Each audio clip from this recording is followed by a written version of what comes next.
Last video में हम लोग देख रहे थे कंडीशन ऑफ कंसिस्टेंसी, और कंडीशन ऑफ कंसिस्टेंसी को हमने रास्ते में छोड़ा था।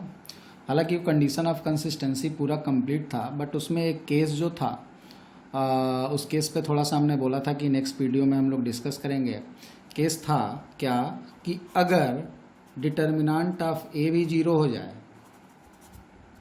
और adjoint of A into B भी जीरो हो जाए, तो हमने बोला था कि ऐसी सिचुएशन में आपका जो इक्वेशन होगा वो या तो नो सोल्यूशन रखेगा यानी इनकंसिस्टेंट होगा, या मेनी सोल्यूशन रखेगा। अगर कंसिस्टेंट होगा तो मेनी सोल्यूशन रखेगा, ठीक है। तो ये जो कंडीशन थी वो कंसिस्टेंट होने पर मेनी सोल्यूशन की बात की गई थी, ठीक है। यानी इनकंसिस्टेंट होगा तब तो कोई बात ही नहीं है, तब तो नो सोल्यूशन हो गया। तो ये सिचुएशन ऐसा था जो कंफ्यूज कर रहा था कि कंसिस्टेंट है या इनकंसिस्टेंट है, ठीक है। तो ऐसे सिचुएशन में हम लोगों को करना क्या होता है, हम पता कैसे करते हैं, उसके लिए थोड़ा सा आपको एक मेथड बता रहे हैं। हालांकि आपको इतना डिटेल में घुसने की जरूरत अभी तक जेईई एडवांस या मेंस के भी किसी क्वेश्चन में नहीं पड़ी है, बट जो चीज़ जानो उसको कंप्लीट जानो, ठीक है। अधूरा जानने की जरूरत नहीं है, जानकारी रखोगे। क्वेश्चन ये नहीं बोला कि कभी जेईई की हम पूछेंगे ही नहीं इसको, ठीक है। कभी किसी टाइम में अगर किसी एडवांस के क्वेश्चन में इस तरीके से घुमा करके कंडीशन ऑफ कंसिस्टेंसी के क्वेश्चन आ जाएंगे, तो अगर ये जानते रहोगे तो वहाँ पर इसको टैकल कर लोगे, अदरवाइज फिर यही होगा, अफसोस करना पड़ेगा। तो इसको ध्यान में जरूर रखिएगा और कुछ इसके ऊपर आप जो है प्रैक्टिस करिएगा, इसको थोड़ा सा रिवाइज कर लीजिएगा, ठीक है। अब करते क्या है यहाँ पर, सबसे पहला काम यहाँ पे write z is equal to K in the equation. जो आपके पास तीन इक्वेशन पड़े हुए थे जिनकी कंसिस्टेंसी आपको चेक करनी है, उन इक्वेशंस में z के प्लेस पे k लिख लो, ठीक है। z के प्लेस पे k लिख लो and replace it in RHS, और उसको RHS में शिफ्ट कर दो। क्या मतलब हुआ, आपका इक्वेशन क्या हो जाएगा, अब a1x plus b1y is equal to d1 minus c1k। जो c1z था उस c1z में z के जगह k लिखा और उसको उठा करके RHS में शिफ्ट कर दिया। ये आपका पहला इक्वेशन हो गया। a2x plus b2y is equal to d2 minus c2k, और a3x plus b3y is equal to d3 minus c3k। ये आपके तीन इक्वेशंस हो गए, ठीक।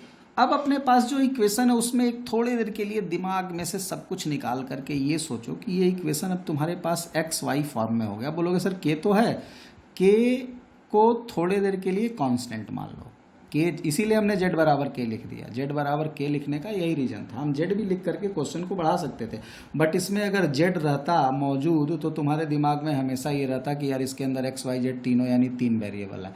अब हम बोल रहे हैं कि तुम मान लो कि k यहाँ पर तुम्हारा कोई कांस्टेंट है। जैसे इक्वेशन में तुम x y z में ax plus b y plus c बराबर 0 लिखते हो तो x y को वेरिएबल बोलते हो और a b c को एक कांस्टेंट मानते हो। ऐसे ही हमने यहाँ पर z हटा दिया। z रहता तो थोड़ा सा आप मानने में थोड़ी हिचकिचाहट होती, इसलिए हमने k के जगह z के जगह k लिख दिया कि चलो लोचाई खत्म कर देते हैं। हमने यहाँ पर k लिखा और उसको RHS में रिप्लेस किया। अब तुम अपने दिमाग में ये बैठा लो कि हमको यहाँ पर k को एज अ कांस्टेंट ट्रीट करना है। कैसा कांस्टेंट, आर्बिट्रेरी कांस्टेंट चलो मान लेते हैं। फिक्स कांस्टेंट तो हो नहीं सकता क्योंकि k की कोई फिक्स वैल्यू तो है नहीं, तो आर्बिट्रेरी कांस्टेंट की तरह हम इसको ट्रीट करेंगे। अब ये जो तीन इक्वेशन आए, इन तीनों इक्वेशन को अगर हम तुमसे बोले कि नहीं मान लो जबरदस्ती का कि ये इक्वेशन कैसा हो गया, टू वेरिएबल, मानने में थोड़ी सी दिक्कत होगी लेकिन मानो, क्योंकि x और y ही वेरिएबल यहाँ पर है। z को हमने k मान करके और उसको आर्बिट्रेरी कांस्टेंट की तरह ट्रीट करने के लिए छोड़ दिया। तो अब ये हमारा इक्वेशन टू वेरिएबल का इक्वेशन हो गया, ठीक। मान लिया। अब क्या करेंगे, solve any two of the three. ये जो थ्री इक्वेशन है उसमें से कोई दो सॉल्व करेंगे। अरे जाहिर सी बात है यार, दो वेरिएबल हो गए अगर अपने पास तो दो इक्वेशन से ही तो सॉल्व हो जाएगा। अब बोलोगे सर के का क्या होगा, अरे तुम्हारा आंसर के फॉर्म में आएगा, काहे परेशान हो, ठीक है। तुम्हारा जो आंसर आएगा वो कांस्टेंट ना आकर के के फॉर्म में आएगा, लेकिन एक्स वाई की वैल्यू तो कुछ ना कुछ आएगी। एक्स वाई की वैल्यू के फॉर्म में आएगी, 2k प्लस 1 या 3k माइनस 1 इस टाइप की वैल्यू आएगी, कोई फर्क नहीं पड़ने वाला। बट सॉल्व दो इक्वेशन को करेंगे, तीनों में से किसी दो को। Solve any two of the three. क्या मिलेगा, बी गेट एक्स वाई की वैल्यू मिलेगी किस फॉर्म में, इन द फॉर्म ऑफ के के फॉर्म में मिलेगी। ठीक, अब क्या करेंगे, putting these values of x y in third equation. Third equation कौन है भाई, इन तीनों में से कोई दो ही सॉल्व करोगे, तीसरा रोकोगे, या तो पहला दूसरा सॉल्व करना तो तीसरा बचेगा, दूसरा तीसरा सॉल्व करना तो पहला बचेगा, पहला तीसरा सॉल्व करोगे तो दूसरा बचेगा। तो जो बचा हुआ है उस इक्वेशन में एक्स वाई की वैल्यू रख देंगे।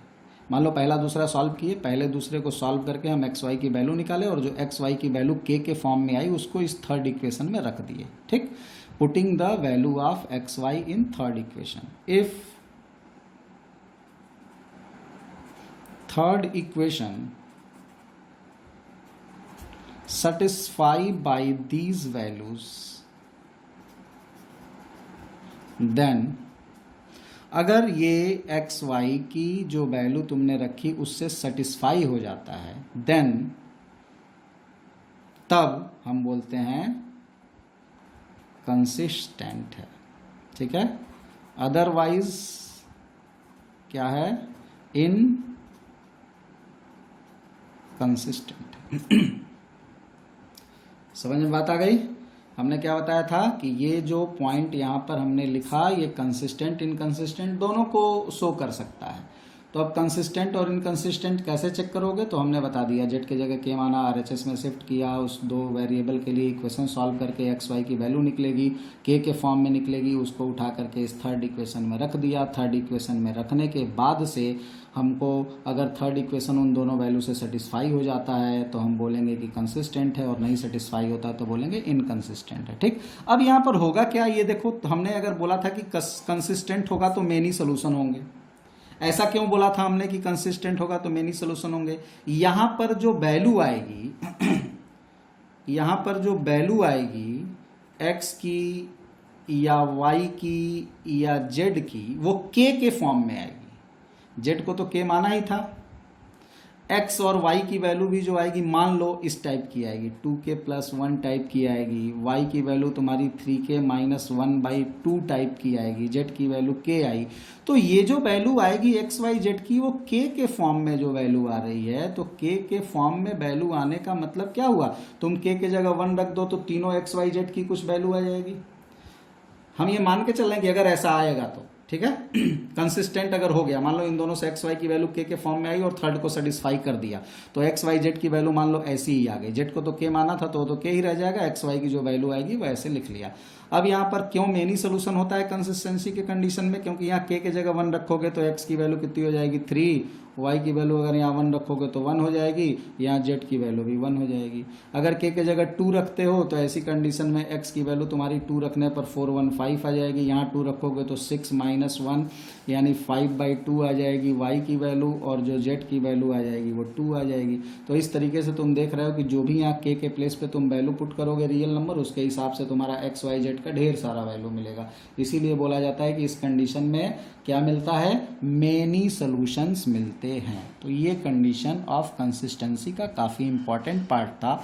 और फिर से हम बोल रहे हैं कि अभी तक जेईई मेन या एडवांस ने ऐसे क्वेश्चंस नहीं पूछे हैं जिसमें आपको इतना डिटेल में घुस करके जाना पड़ेगा, लेकिन जानकारी आपको रखनी है, कभी क्वेश्चन कुछ भी किसी भी तरीके से पूछ सकता है जेईई एडवांस। ठीक है, और जहाँ तक बोर्ड की बात है तो वहाँ आप क्वेश्चन सिंपली सॉल्व करो, लीनियर इक्वेशंस के सोल्यूशन निकालो, और कंडीशन ऑफ कंसिस्टेंसी वहाँ पर भी ध्यान में रखना, उससे भी क्वेश्चंस वहाँ पर आ सकते हैं। दूसरा टाइप है, पहला टाइप हमने नॉन होमोजीनियस के लिए किया था, दूसरा टाइप होमोजीनियस इक्वेशन। अगर इक्वेशन होमोजीनियस हो जाए, अभी हमने होमोजीनियस के बारे में बताया था, मान लो इक्वेशन कैसा हो जाए, a1x + b1y + c1z = 0, a2x + b2y + c2z = 0, a3x + b3y + c3z = 0। तो यहाँ जो ये इक्वेशन आया, ये इक्वेशन होमोजीनियस कहलाएगा। क्यों? क्योंकि यहाँ पर 3 टर्म है, कांस्टेंट वाला टर्म d1 d2 d3 हमने रिमूव कर दिया, 3 टर्म है और तीनों का डिग्री सेम है, 1 1 1 1 1 1 1 1 1। तो ये इक्वेशन कैसे इक्वेशंस कहलाएंगे, होमोजीनियस इक्वेशन कहलाएंगे। ठीक है, इन इक्वेशन को सॉल्व करने के लिए क्या करना पड़ेगा, तो मेथड सॉल्व करने का तो वही है, हम यहाँ पे ले लेंगे a1 b1 c1 a2 b2 c2 a3 b3 c3 और यहाँ पर हमको क्या मिलेगा x y और z और इज इक्वल टू यहाँ पर हमको 0 0 0 मिलेगा। ठीक है, ये देखना यहाँ पे b के जगह 0 0 0 मिल गया, इसको a से डिनोट करते हैं, इसको x से और इसको b से। ठीक, यहाँ पर भी तुम्हारा जो x का वैल्यू आएगा वो a इनवर्स b टाइप का आएगा। ठीक है और यहाँ पर जो तुम्हारा x का वैल्यू आएगा वो adjoint of a into B upon determinant of a आएगा। ठीक, अब यहाँ पर एक चीज़ तो पक्की हो गई, क्योंकि यहाँ पर b 0 है इसलिए न्यूमरेटर हमेशा 0 होगा। पक्का हो गया, न्यूमरेटर हमेशा 0 होगा। अब इस तरीके के क्वेश्चंस आएंगे तो हम इस तरीके से सॉल्व कर लेंगे और न्यूमरेटर हमेशा 0 ही आएगा। ठीक और न्यूमरेटर अगर 0 आएगा तो डिनोमिनेटर में अब हमारा खेल फंसेगा। अब सारा खेल डिनोमिनेटर से हम लोग खेलेंगे। ठीक, क्या खेल खेलेंगे, तो यहाँ पे कंडीशन देखो क्या है,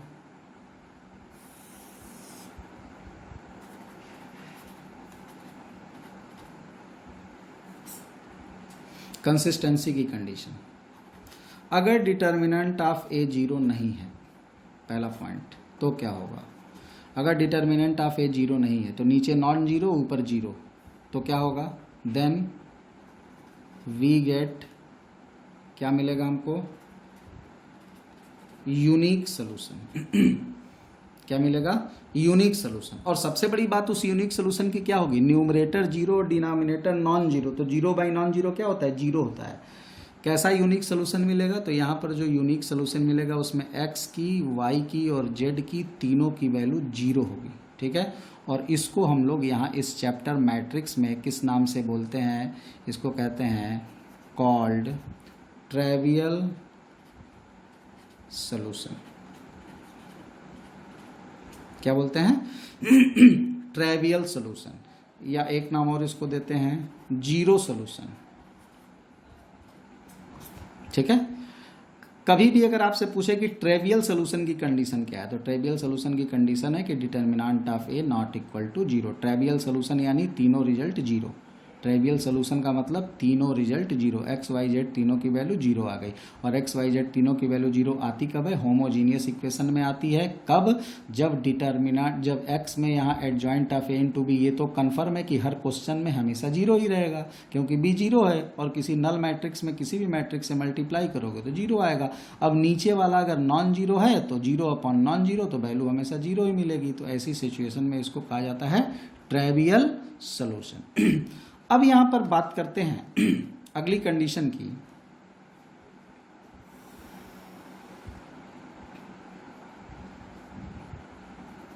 दूसरा पॉइंट, अगर मान लो कि डिटर्मिनेंट ऑफ ए तुम्हारा 0 हो जाता है, तब क्या होगा, देन यहां पर अब वो काम नहीं करेंगे। जैसे इसके पहले वाले जो कंडीशन में हम लोग क्या किए थे, जब डिटर्मिनेंट ए 0 हो रहा था तो हमने क्या कहा था कि चेक करो, किसको चेक करो, adjoint of A into B को चेक करो। अगर ये 0 है तो ये होगा, नहीं 0 है तो वो होगा। दो कंडीशन बताए थे, adjoint of A into B में 0 होगा तो क्या होगा, 0 नहीं होगा तो क्या होगा।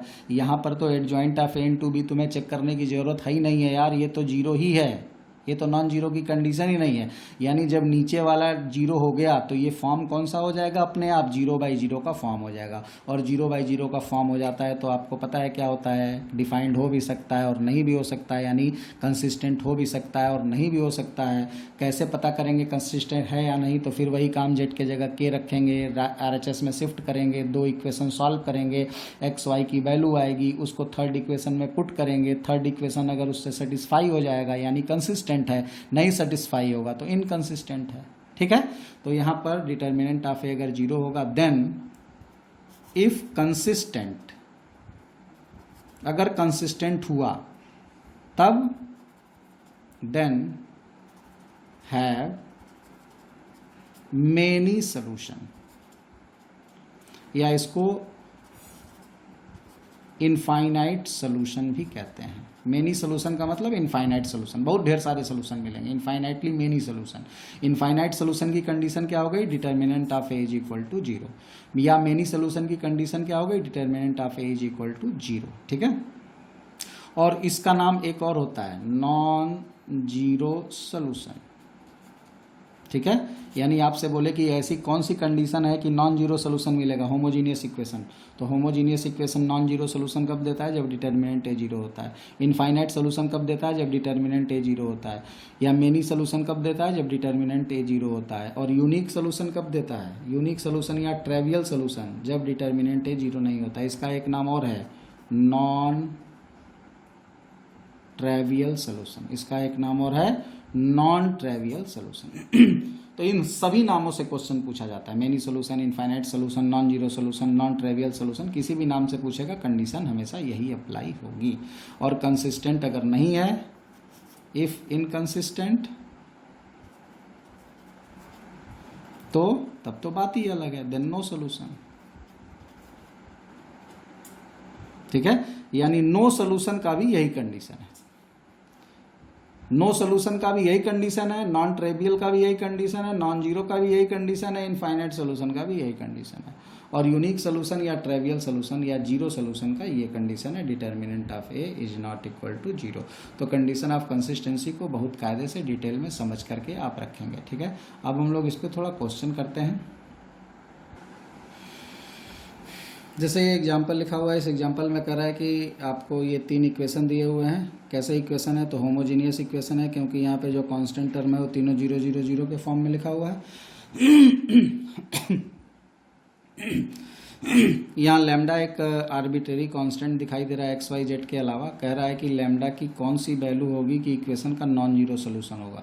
अब ये बताओ, होमोजीनियस में अभी कंडीशन ऑफ कंसिस्टेंसी पढ़े, उसमें नॉन जीरो सोल्यूशन किसको बोलते थे, वही नॉन ट्रेवियल या नॉन जीरो सोल्यूशन।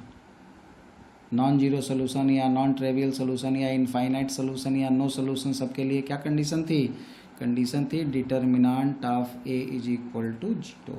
अब डिटर्मिनेंट ऑफ ए का मतलब क्या होता है, हमने क्या बताया था, ए कैसे बनता है, तो XYZ के जो कोफिशिएंट होते हैं उन्हीं से लैम्डा 1 और 1 होगा, यहाँ पर क्या होगा -1 लैम्डा और 1 होगा, -1 -1 और लैम्डा होगा।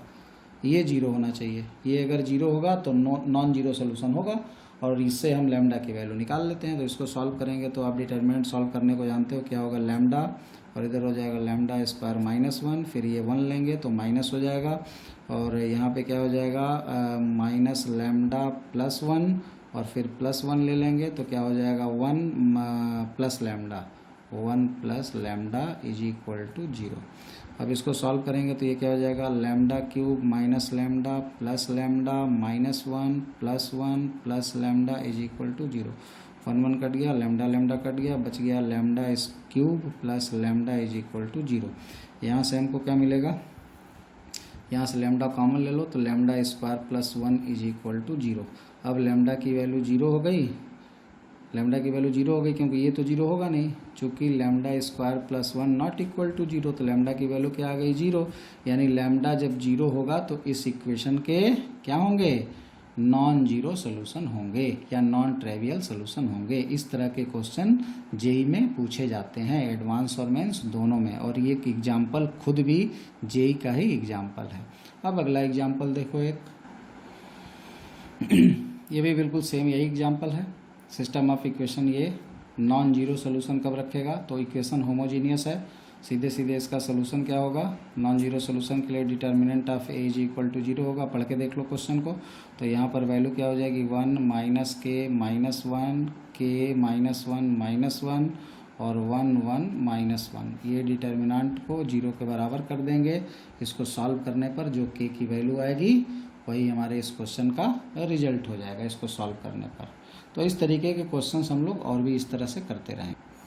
अब यहाँ पर ये जो क्वेश्चन हुआ ये होमोजीनियस हो गया। होमोजीनियस में कह रहा है कि लैम्डा की वो वैल्यू बताओ, यहाँ पे लैम्डा है, लैम्डा की वो वैल्यू बतानी है जिसके लिए इसका नो सोल्यूशन हो। तो नो सोल्यूशन की कंडीशन क्या होती है, determinant of A is equal to 0।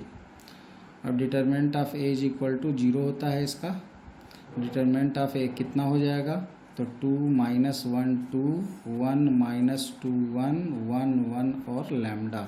इसका डिटर्मिनेंट निकालो, इसका डिटर्मिनेंट निकालोगे तो क्या आ जाएगा, 2 के लिए इसको सॉल्व कर लो।